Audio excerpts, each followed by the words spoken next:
Leo niongelee kuhusiana na vyoo tunavyotumia pamoja na usafiri ambao tunaotumia.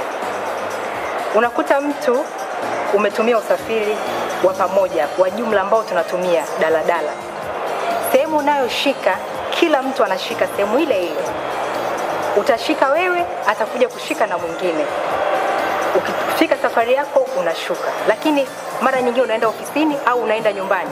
Lakini ukifika nyumbani, labda unaweza kufika nyumbani moja kwa moja ukaingia jikoni, ukafika moja kwa moja ujanawa mikono yako, unaanza kushika vyakula au unaanza kufanya kitu kingine chochote kile. Au kuna wengine wanakula vidole, unasahau kwamba sehemu ambayo ulikuwa uliweza kushika sehemu ambayo kila mtu anashika.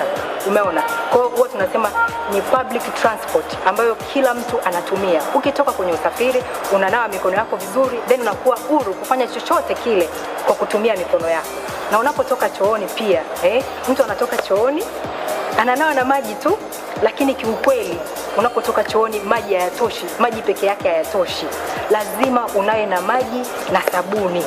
Hata kama umetoka kwa short call, hata kama ni long call, lakini ukitoka chooni nawa na maji na sabuni. Ndio unaweza kufanya kitu kingine chochote, ukala kitu au ukafanya kitu kingine chochote. Huo ni usafi tu ambao kila mtu akiufanya anaweza kuwa mahali